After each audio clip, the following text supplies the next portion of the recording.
नमस्कार उमेश जी, बहुत बहुत स्वागत है आपका। जय सिया राम अंजू जी। जय सिया राम। सर, दिल्ली पुलिस ने आशंका जताई है कि जेन जी जिस तरह से नेपाल में सड़कों पर उतरे, उस तरह का कुछ ना कुछ यहाँ भारत में भी हो सकता है और इसके लिए वो सोशल मीडिया पर पैनी नजर रखे हुए हैं। आपको लगता है कि भारत में ऐसे कोई आसार बनते दिख रहे हो? देखिए, दिल्ली पुलिस ने बोला है कि एक कंटीजेंसी प्लान बनाओ कि अगर दिल्ली के अंदर जो अभी जॉर्जिया में चल रहा है वहां पे भी जेंजी प्रोटेस्ट चल रहा है और वहां पे भी प्रेसिडेंशियल पैलेस पर हमला हुआ है और ये सिमिलर वाकया नेपाल में हुआ है, फिर बांग्लादेश में भी हुआ है और श्रीलंका में भी हुआ है। तो कहीं ना कहीं भारत सरकार इस कंटीजेंसी के लिए रेडी हो रही है। उसके अलावा होम मिनिस्टर अमित शाह जी ने बोला भी है पुलिस ब्यूरो को कि 1974 के बाद जितने भी आंदोलन देश में हुए हैं उन सब की आप एक तरह से ब्यौरा बनाइए, क्या क्या ट्रिगर पॉइंट्स हुआ है, कैसे यूथ का मोबिलाइजेशन हुआ है, उसमें फंडिंग कैसे आई है, ये सारे केंद्र बिंदुओं पे आप गहन अध्ययन करके एक रिपोर्ट भी बनाइए। तो देश के अंदर एक तरह से डेटा पॉइंट्स बनेंगे जिसमें अगर कहीं अब नॉर्मल एक्टिविटीज होती है, कहीं भी समझ लीजिए व्हाट्सएप ग्रुप्स में किसी में जरूरत से ज्यादा मैसेजेस आते हैं, तो उन सब पे पैनी निगाह रख रहे हैं। और जो अभी जॉर्जिया में हो रहा है वहां पर ऑपोजिशन पार्टी ने म्युनिसिपल इलेक्शन कंटेस्ट नहीं किया और म्युनिसिपल इलेक्शन में जो प्रो रशियन पार्टी है जो वहां पे अभी रूल कर रही है वो जीत चुकी है। 10 साल पहले यूक्रेन में भी वैसे ही हुआ था, विक्टर यानुकोविच को हटाया गया था क्योंकि विक्टर यानुकोविच जो है प्रो रशियन थे, फिर वहां पे जेलेंस्की को लेके आए। सिमिलर चीज जॉर्जिया में करने का प्लान है। जॉर्जिया भी पहले सोवियत यूनियन का ही भाग था और जेलेंस्की के जैसे वहां पे भी प्रो ईयू पार्टी का लाने के लिए एक मुहिम चल रही है।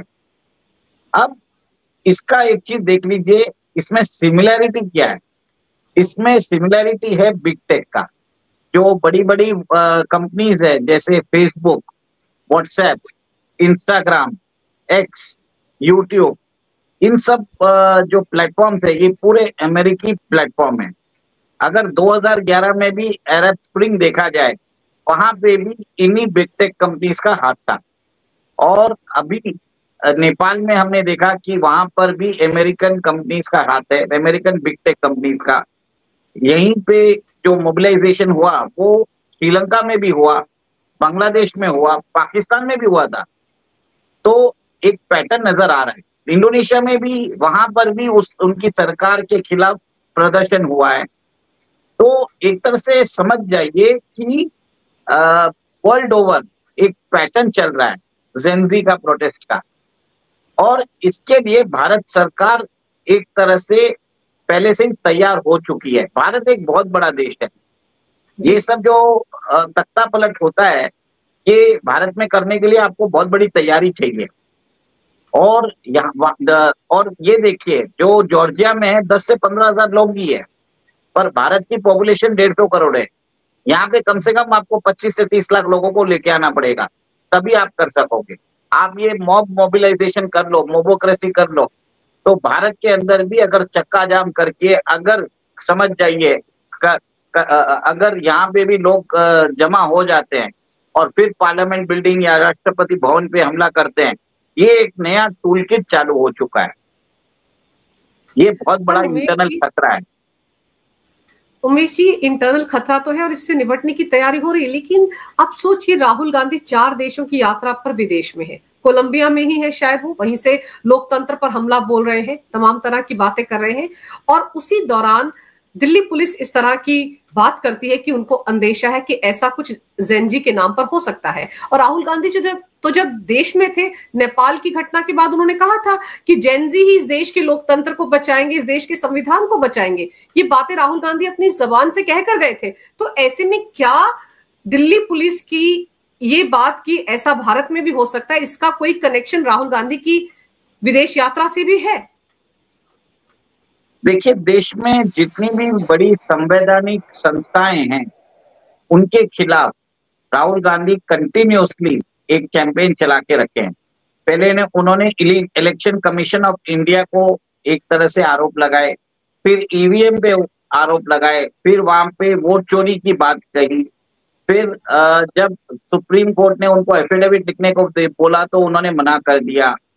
अब ये देखिए, भारत के अंदर जितनी भी संवैधानिक संस्थाएं हैं, उसके अगेंस्ट उन्होंने एक कैंपेन चालू कर दिया वोट चोरी का।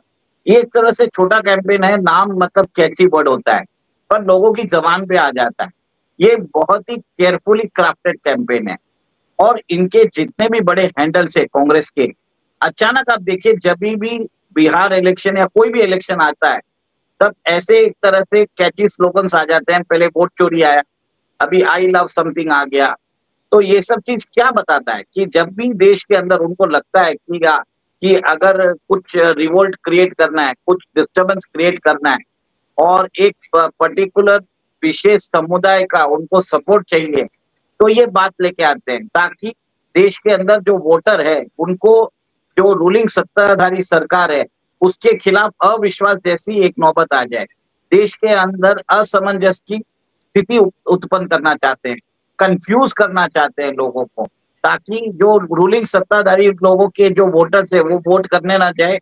और उनका जो प्लान भी है कि उनके जो जिन समुदाय के से उनको वोट चाहिए, उनको एक तरह से भड़काया जाए।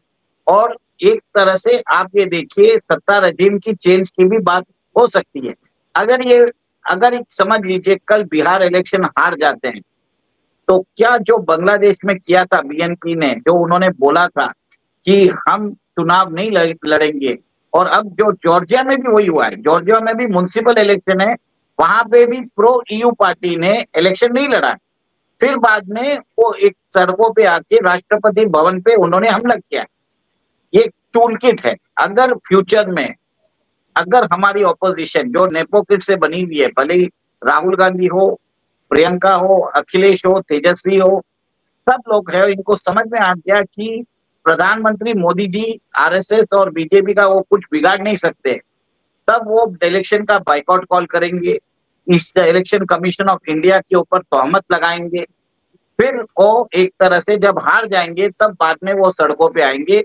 जो मोबोक्रेसी, मॉब मोबिलाइजेशन है, स्ट्रीट पावर जो दिखाना चाहते हैं, वो उसके लिए तैयारी कर रहे हैं।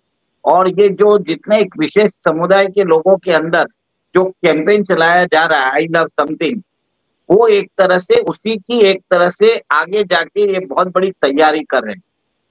ये मेरा अनुमान है। पर उमेश जी, जैसे आपने कहा ना कि जॉर्जिया में भी म्यूनिसिपैलिटी के इलेक्शंस में हिस्सा नहीं लिया वहां की ऑपोजिशन पार्टी ने, ऐसा ही पैटर्न हमने बांग्लादेश में देखा था, नेपाल में भी कमोवेश ऐसे ही हालात थे। और आप याद कीजिए, जो आरजेडी के नेता तेजस्वी, इन्होंने कहना शुरू कर दिया था कि हम चुनाव का बहिष्कार करेंगे। तो क्या ये उसी धर्रे पर बोल रहे थे, उसी टूल किट के तहत बोल रहे थे? हालांकि बाद में राहुल ने इस पर कोई रिस्पॉन्स नहीं दिया था, लेकिन अब जब वो 4 देशों की यात्रा पर गए हैं, क्या वो ऐसा ही कोई टूल किट लेकर आने वाले हैं? क्या ये हो सकता है कि आकर वो कहें कि कांग्रेस बिहार विधानसभा चुनाव नहीं लड़ेगी? आपको लगता है ऐसा कुछ हो सकता है? देखिए, पॉसिबिलिटी कुछ भी हो सकता है। एक तरह से देश की संवैधानिक संस्थाओं के ऊपर उन्होंने सवालिया निशान जड़ दिए हैं। अब उन्हें अपना इंटरनल सर्वे कराएंगे। अगर उनको लग रहा है कि आरजेडी और कांग्रेस मिलके ये इलेक्शन हारने की संभावना है, तो वो ये भी बोल देंगे कि हम लड़ना ही नहीं चाहते। ये पॉसिबिलिटी हो सकती है। अगर उनको लगा कि फाइटिंग चांस है, जीत सकते हैं, तो वो कंटेस्ट करेंगे। अब उन्होंने वोट चोरी की बात कर दी, फिर उन्होंने एक विशेष समुदाय के लिए आई लव समथिंग का भी चालू कर दिया। तो इसका मतलब क्या है? वहां पे छोटे छोटे बच्चों को एक तरह से ये चीजें भेजी जा रही है। और सडनली आप देखिए, बिग टेक ने इसको एम्पलीफाई भी किया है। सब जगह ये बातें आ रही है। अगर आप इंस्टाग्राम की रील देखें, यूट्यूब के वीडियोस देखें, सडनली ये बातें आ रही है, क्योंकि इन बिग टेक के पास अल्गोरिदम होता है। वो आप अपना फोन यूज करते हो, आप अपना जो व्हाट्सएप यूज करते हो या फेसबुक यूज करते हो, तो वो आपकी बात सुन रहा है। आप कभी कोई कन्वर्सेशन कर लेते हो, आप देखते हो नेक्स्ट दिन आपको उसी के एडवर्टाइजमेंट आ जाते हैं। ये आपकी बात का सुन रहे हैं और आपका डेटा चुरा के सर्वर में भेज रहे हैं, ट्रैकर्स लगा के रखे हैं इन्होंने अपने एप्स में, और एक तरह से आपके फोन को भी हीटअप कर देते हैं, फिर रेगुलर वो अपडेट्स भेजते हैं। ये सब चीज करने से आपका हार्डवेयर भी अपग्रेड हो जाता है, जबकि इसी के कारण वो टारगेटेड एडवर्टाइजिंग करते हैं आपके ऊपर। और टारगेटेड एडवर्टाइजिंग के अलावा आपका एक साइकोलॉजिकल वॉरफेयर भी कर सकते हैं, फिफ्थ जनरेशन इंफॉर्मेशन वॉरफेयर भी कर सकते हैं, क्योंकि उनको मालूम है, आपसे ज्यादा उनको मालूम है आप कैसे हो, उनको मालूम है आप कौन सी स्थिति में कैसे रिएक्ट करोगे। माइक्रो मैनेजिंग कर सकते हैं फ्रॉम पर्सन टू पर्सन, क्योंकि एवरी ऐप इनके पास इन्होंने ट्रैकर्स लगा के रखे हैं।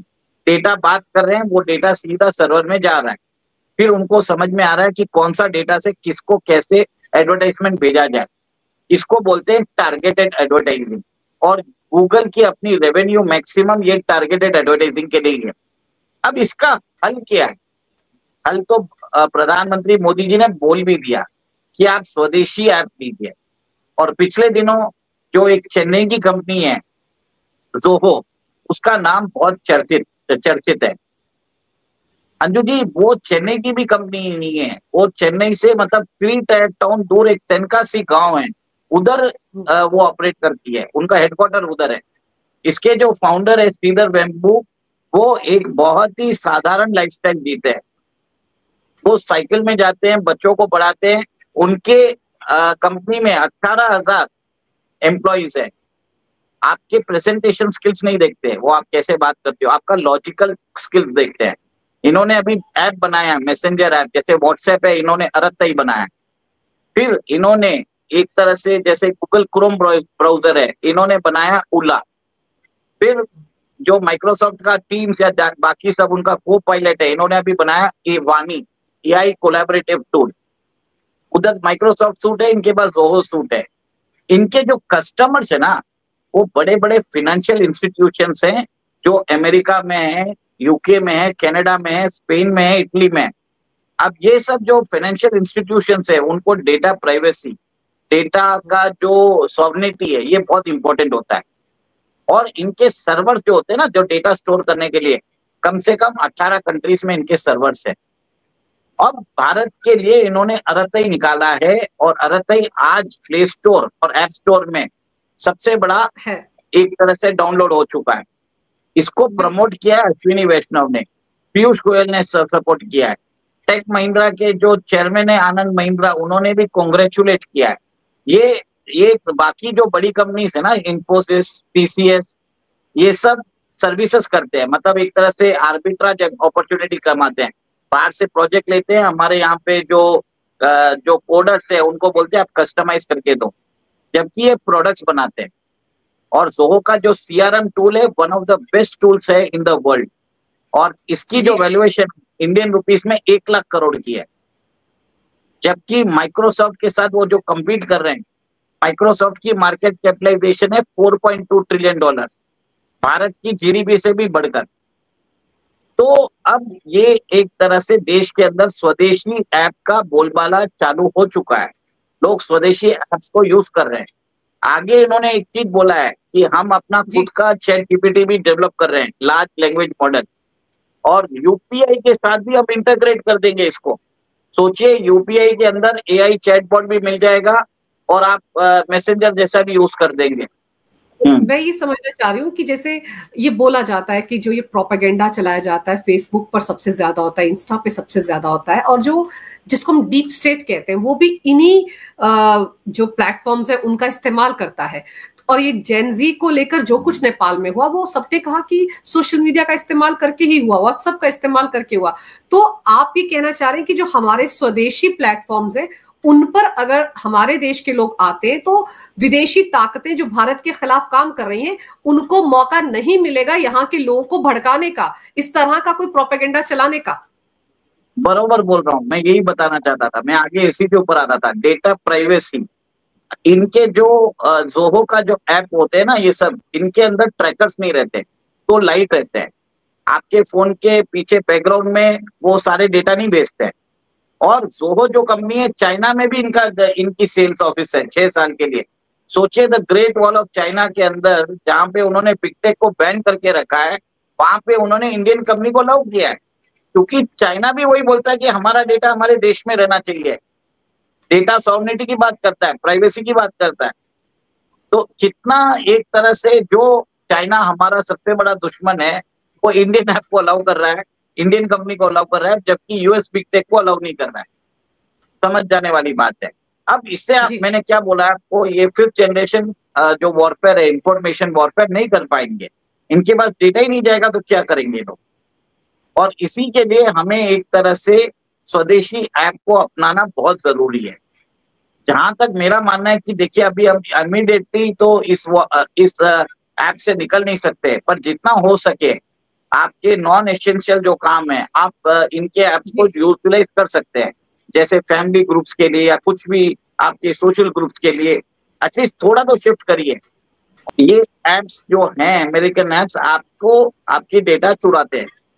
और राहुल गांधी इसी के लिए कोलंबिया गए हैं। कोलंबिया है कहाँ? लैटिन अमेरिका में। और आपको मालूम है कि जो डीप स्टेट का वो सब जगह उन लोगों का एक तरह से प्रभाव है, लैटिन अमेरिका में भी है।